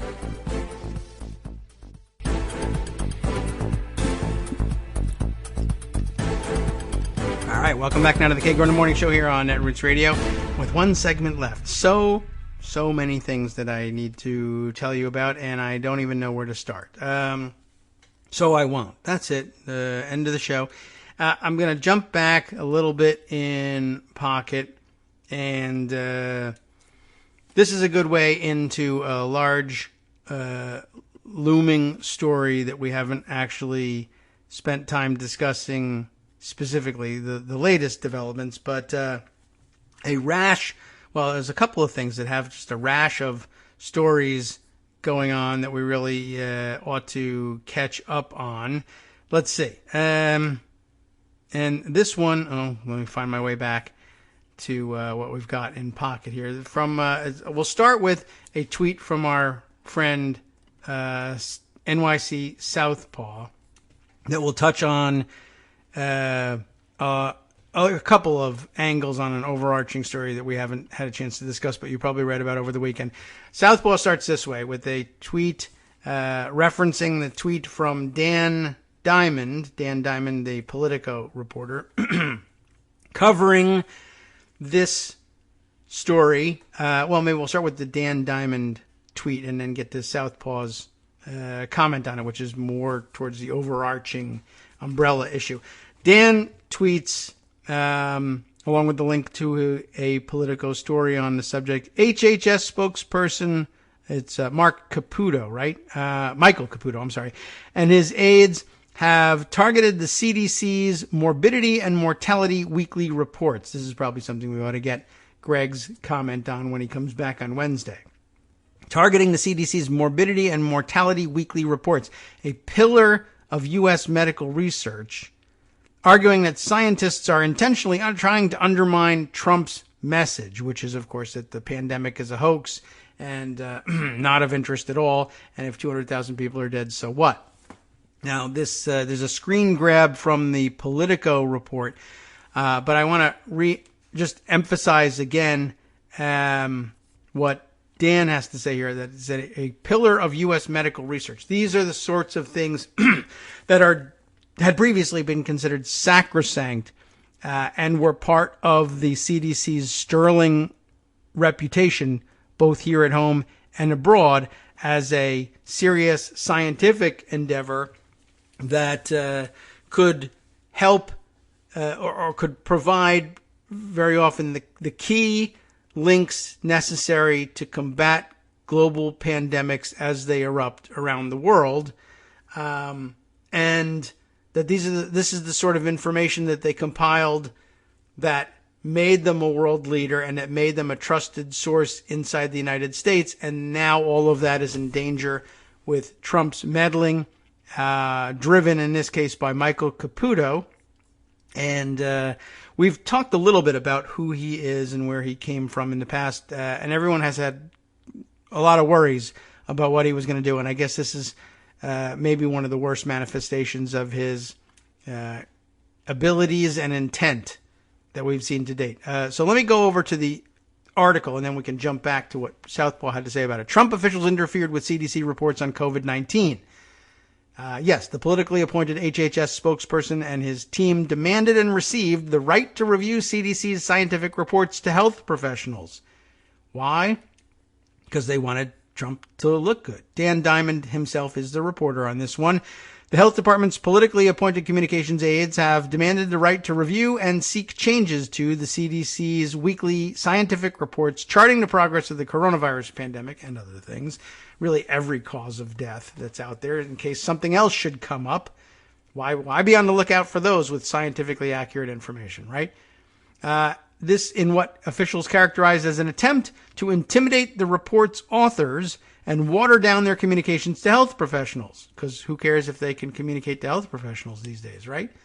In some cases, emails from communications aides to CDC Director Robert Redfield and other senior officials openly complained that the agency's reports would undermine President Donald Trump's optimistic messages about the outbreak, according to emails reviewed by Politico and 3 people familiar with the situation. Of course, as we already knew but was confirmed by Bob Woodward, President Donald Trump's optimistic messages about the outbreak are lies and dangerous ones at that.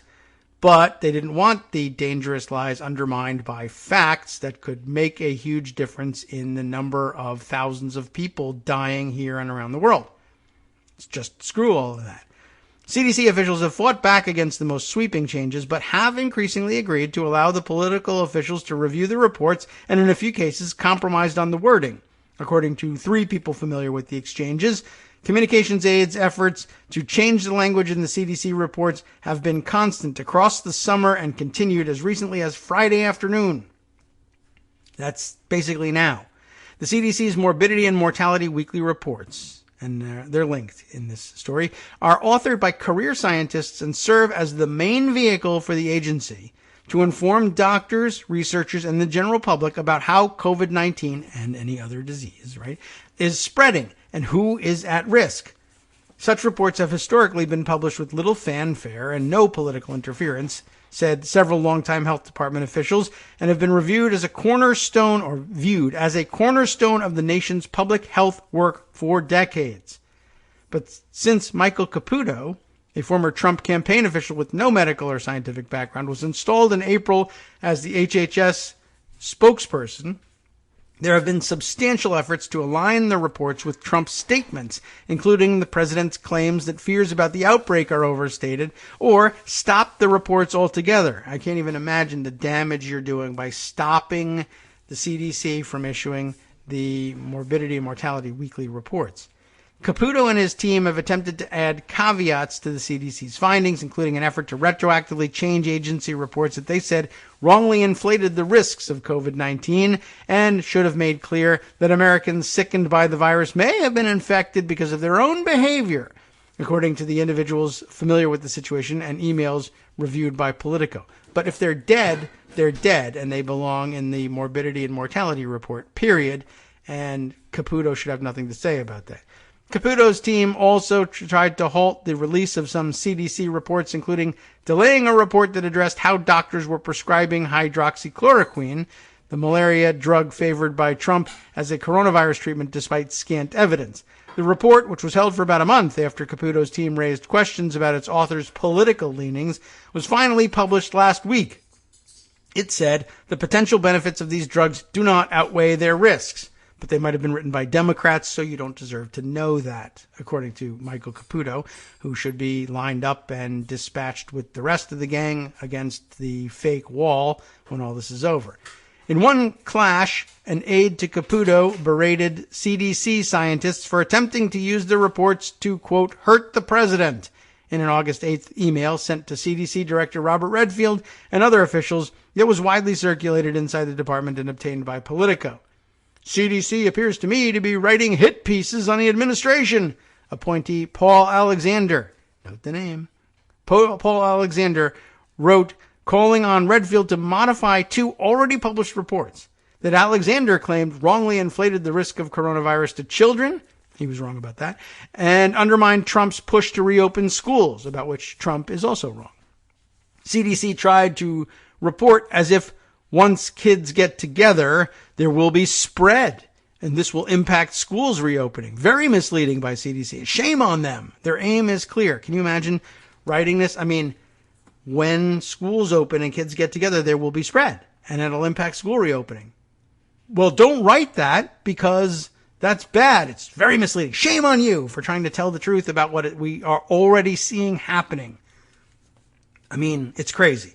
Alexander also called on Redfield to halt all future MMWR reports, Morbidity and Mortality Weekly reports, until the agency modified its years-old publication process so that he could personally review the entire report prior to publication rather than a brief synopsis.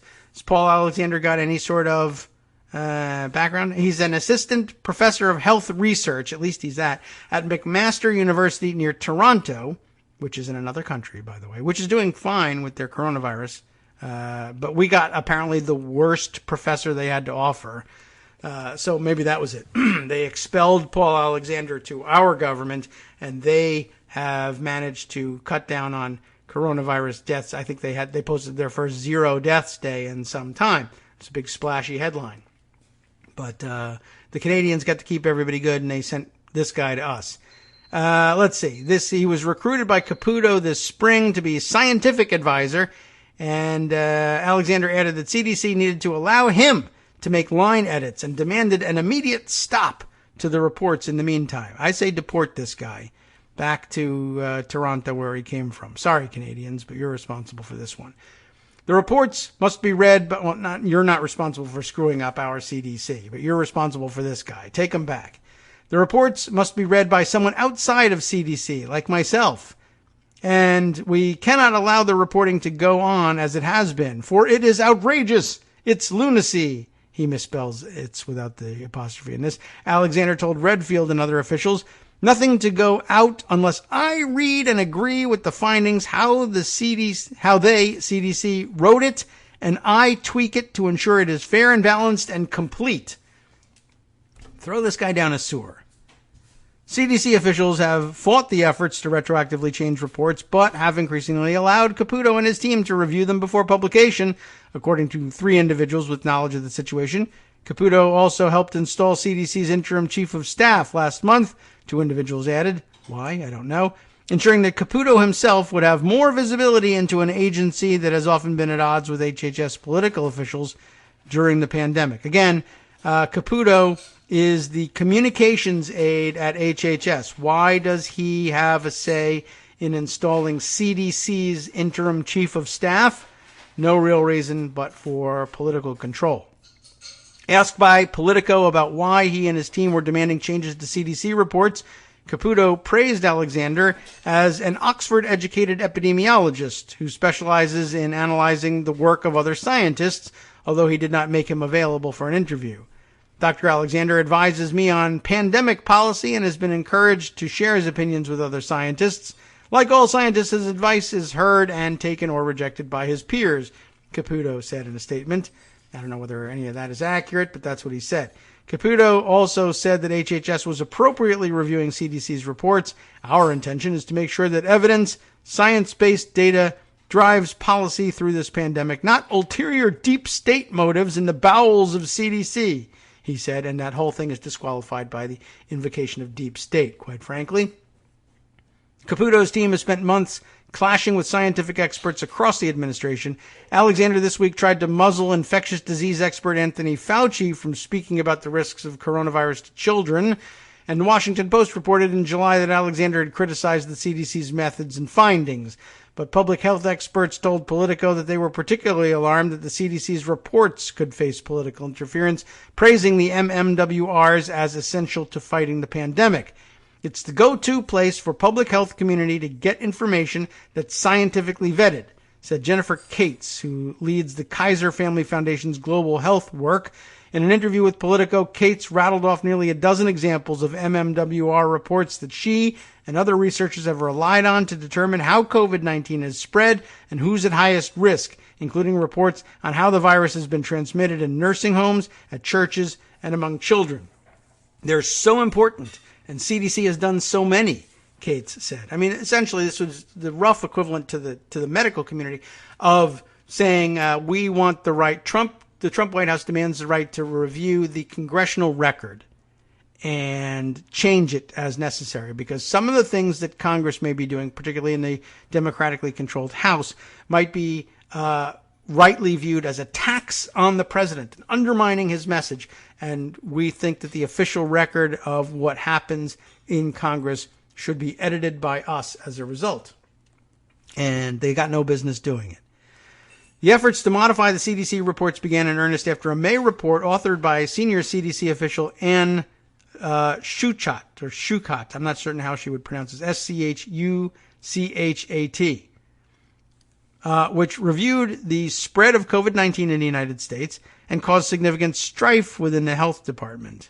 HHS officials, including Secretary Alex Azar, believed that Schuchat was implying that the Trump administration moved too slowly to respond to the outbreak, which of course they did. Said two individuals familiar with the situation. He did move too slowly. She probably did imply that, and they just didn't like it. They were wrong, but they didn't like it. The HHS criticism was mystifying to CDC officials who believed that Schuchat was merely recounting the state of affairs, which is true, and not rendering judgment on the response. The individuals familiar with the situation said Schuchat has made few public appearances since authoring the report. CDC did not respond to a request for comment about that report and their response within the department. The close scrutiny continued across the summer with numerous flashpoints, with Caputo and other HHS officials particularly bristling about a CDC report that found the coronavirus spread among young attendees at an overnight camp in Georgia. Again, this is basic CDC work, like the stuff you see in the movies if you watched Outbreak, or maybe that's too old a movie for some people, but whenever you see the CDC responding to a health crisis, or local health officials saying, we got to find out what's going on, ask the CDC. That's how important these things are. This is the basis for CDC's credibility at home and abroad on all things relating to public health. And they were angry that the facts about an outbreak at summer camp were being reported because, I don't know, we said that kids couldn't get it, and this says that kids can get it. And it's more important that we look like we're right than that health professionals across the United States and around the world have accurate information about things that happened. That's where we stand. Most recently, we were saying, right, so they were afraid it was going to look bad for the administration. Alexander and others claimed that the timing of the August report was a deliberate effort to undermine the president's push on children returning to schools in the fall. And there they might have a point. It was a deliberate effort to tell people what happens when you get kids together in large numbers, like might happen in school. We have an analogous situation here. Here's what happened when they got together in summer camp. We think that might happen when you put kids together in school, so plan accordingly. Aha! You're trying to undermine the president's push to kill children and their teachers, are you? I am trying to prevent unnecessary death. Is that what you mean? Yes. Okay. Most recently, Alexander on Friday asked CDC to change its definition of pediatric population for a report on coronavirus-related deaths among young Americans slated for next week, according to an email that Caputo shared with Politico. Designating persons aged 18 to 20 as pediatric by the CDC is misleading, Alexander wrote. I probably doesn't comport with the non-medical lay person's understanding of pediatric. That's true. He's arguing here that the report needed to better distinguish between Americans of different ages. These are legal adults, albeit young. Caputo defended his team's interventions as necessary to the coronavirus response. as though there was one. Buried in this good CDC work are sometimes stories which seem to purposefully mislead and undermine the president's COVID response with what some scientists label as poor scholarship. I don't think so. And others call politics disguised in science, Caputo told Politico, except which scientists label it that? His guy, Alexander. That's it. The battles over delaying or modifying the reports have weighed on CDC officials and have been a distraction in the middle of the pandemic response, said three individuals familiar with the situation. Dr. Redfield has pushed back on this, said one individual. These are scientifically driven articles. He's worked to shake some of them loose. Cates, the Kaiser Family Foundation global health expert, defended the CDC's process as rigorous and said that there was no reason for politically appointed officials to review the work of scientists. MMWRs are famously known for being very clear about their limitations, as well as being clear for what they've found, she said. Cates also said the CDC reports have played an essential role in combating epidemics for decades, pointing to an MMWR posted in 1981, the first published report on what became the HIV epidemic. Physicians recognized there was some kind of pattern and disseminated it around the country and the world, Cates said. We can now see how important it was to have that publication in that moment. So, dirty dealings to be sure, and as our friend NYC Southpaw put it, I thought this was a good summation of the issue, there's so much damage being done to American government on so many fronts, this is just one, that in the optimistic scenarios, like if Biden wins, we'll need years just to untangle and understand it all. Not to mention, of course, decades to actually prosecute and expose it all as well. But, many people think that, just isn't coming, I guess.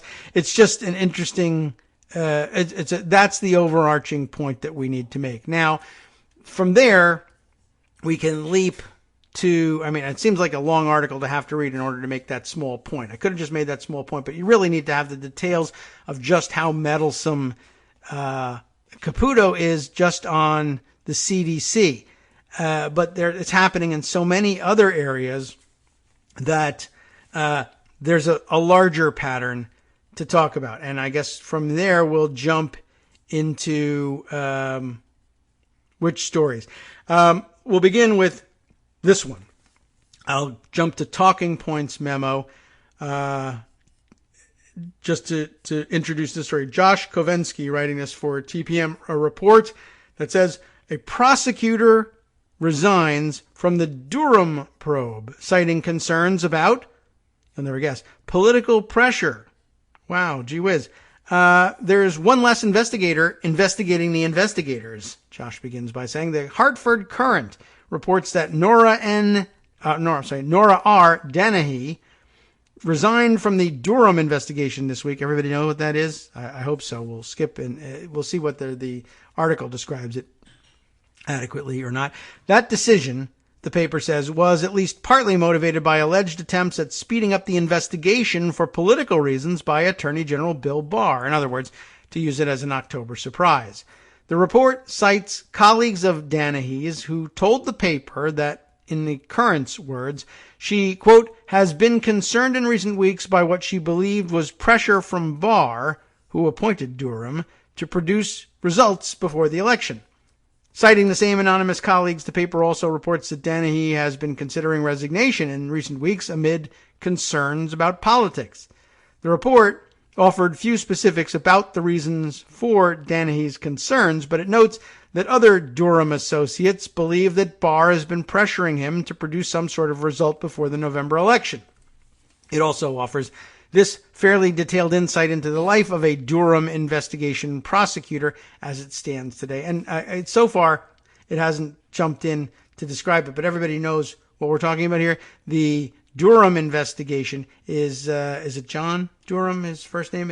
He's the former U.S. attorney in Connecticut, tapped by Bill Barr to investigate the origins of the Trump-Russia investigation on the theory that it was itself a deep state plot to undermine the president and frame him for being involved in accepting some sort of or encouraging some sort of collusion during the 2016 campaign. But the idea that Trump-Russia was a hoax, which is Trump's favorite talking point, is actually embodied in this thing. Bill Barr, based on nothing except the president's orders, said, yes, we'll investigate the investigators. Now the investigators investigating the investigators are resigning from the investigation because they're saying, yeah, it's turning into political BS.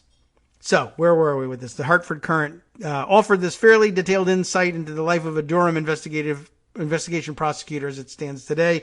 And this is the poll quote. Danahy was told to expect an assignment of from 6 months to a year when she agreed to join Durham's team in Washington, colleagues said. The work has taken far longer than expected, in part because of complications caused by the coronavirus pandemic. Also the fact that there's no evidence for them to be doing this investigation whatsoever, so they have to manufacture it. In the meantime, team members, some of whom are current or former federal investigators or prosecutors with homes in Connecticut, have been working long hours in Washington under pressure to produce results, associates said. TPM left a message at a phone number listed for Danahy and also emailed a spokesperson for Barr about the current report. No replies on those, but the report comes amid unprecedented politicization of the Justice Department. Unprecedented except for the last Republican administration, of course. The DOJ has shown extreme leniency toward friends of the president, asking for lighter than first recommended sentences for Roger Stone, dropping charges, or attempting to anyway, against Michael Flynn after the former national security advisor had already pleaded guilty, then withdrew his plea to those charges. Danahy is a former U.S. attorney for Connecticut and was appointed in 2008 to investigate the firings of U.S. attorneys under the Bush administration. Remember that prior politicization of the DOJ that we just spoke about? Okay, so there's more out there. In addition to that, I said there was a pattern, although before getting to the other part of the pattern, I will note for the record, but not read just yet, that there's been progress in that Flynn case. Politico covering that one. I'll give you the headline. Court-appointed advisor blasts corrupt DOJ move to drop the Flynn case. This deserves some time, so I will wait on it until later in the week. But I just wanted to note that that was happening since the Flynn case came up. The other story I'll try and shoehorn in here as quickly as possible from HuffPost. Prosecutor quits Trump's law enforcement commission, saying the fix is in. I told you there was a pattern here. John Choi, C-H-O-I, is worried the group is intent on providing cover for a predetermined law and order agenda that, quote, will only widen the divisions in our nation. Let's see what's up and how much of this we can get in before closing out for the day. An elected prosecutor who took a role in Donald Trump's Presidential Commission on Law Enforcement has resigned, telling Attorney General William Barr that he is concerned the commission was intent on providing cover for a predetermined agenda, you heard this quote, and will only widen the divisions in our nation. Trump formed the Presidential Commission on Law Enforcement and the Administration of Justice late last October, announcing its formation at the International Association of Chiefs of Police annual meeting. Trump's order mandated that the commission issue a report within 1 year, a deadline that falls just days ahead of the 2020 presidential election. The commission is stacked with members of law enforcement, and the American Civil Liberties Union has questioned whether it is a sham commission formed only for the purposes of advancing a thin blue line law and order agenda. John Choi, the elected prosecutor in Ramsey County, Minnesota, served as a member of the Commission's Criminal Justice System Personnel Intersection Working Group. But Choi, whose county includes the city of St. Paul, wrote in a letter to Barr that he was quitting his role on the Commission's one of the Commission's 17 working groups because he worries the final report, quote, will vilify local prosecutors who exercise their well-settled prosecutorial discretion consistent with their community's values and the interests of justice. The Justice Department, of course, struck back at Choi, with one official telling HuffPost that Choi didn't really resign because the working groups had already completed their work. Aha, so you're all fired. No resignations allowed. The two chairs of the working group, former U.S. Attorney Jay Town and Cook County Judge William O'Brien, also criticized Choi's work in interviews with the HuffPost. Town said Choi offered very little in substance, while O'Brien said his opinions didn't have a lot of depth. So they're coffee boying him as quickly as possible. Choi wrote in his letter to Barr he had previously tried to communicate to the commission that it needed to listen to those who have been negatively impacted by policing and the criminal justice system, but he said it's now clear that engaging communities to help bridge the divide between communities and law enforcement was never the intended goal. So just another one of these noisy resignations from yet another Department of Justice connected whitewash and cover-up. So fun facts happening all around on that. So HHS, DOJ, and of course I think we probably all assume rightly that it's happening everywhere in the administration. Again, the overarching message here to take away the one from Southpaw, there's so much damage being done to the American government on so many fronts that even in the optimistic scenarios, we're going to need years just to untangle and understand it all. Looking forward to having all the beans being spilled, although it would be nice to be able to have them spilled while Trump was still subject to accountability, if that's even the case. Anyway, coming up next, of course, Justice Putnam takes the reins. From Daily Kos Radio on networksradio.com. You have been listening to the Kagro in the Morning Show with David Waldman. All right, what's he got on tap for you in the West Coast Cookbook and Speakeasy? Well, the Dakotas lead the nation in virus infections as both states reject masks and common sense safety rules. Hey, and a federal judge has ordered DeJoy's Postal Service to immediately stop sending those patently false mailers to voters that both I and Greg got. More on that coming up next with Justice.